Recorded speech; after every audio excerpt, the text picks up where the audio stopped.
شركة امتوباك للصناعات الهندسية والتغليف الحديث بتقدم ماكينة فاكيوم غرفة واحدة موديل 602. الماكينة عندي بتشتغل على كهرباء البيت العادية 220 فولت، جسمها بالكامل مكون من الستانلس ستيل عالي الجودة. بقدر أشفط الهواء من على الماكينة على لجميع أنواع المنتجات، اللحوم أو المجمدات أو الأسماك أو الدواجن والبقوليات أو البودر. عندي النهاردة هبدأ شغل على منتج الرز. الرز عندي اهو في كيس. ببدأ أفتح المكنة، احط الكيس بتاعي جوه الغرفة، بظبطه على مسطرة اللحام.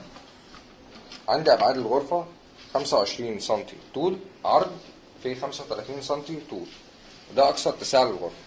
ابدأ اقفل الباب بتاع الغرفة وادوس على زرار ستار، طبعا بعد ما بظبط جوه الشفط واللحام وتبريد اللحام. ادوس على زرار ستار، تبدأ المكنة عندي في عملية البقى.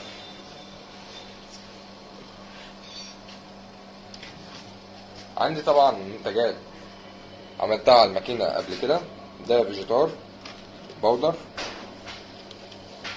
وعندي هنا مكرونة. طبعا زي ما احنا شايفين من قوة الفاكيوم وقوة الشفط معلمة في كيس. وعندي ده أكبر كيس ممكن المكنة تاخده.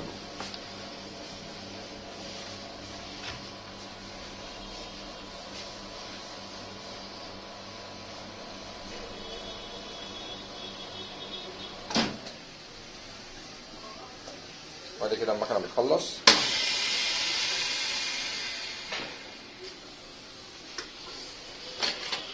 زي ما احنا شايفين كيس الرز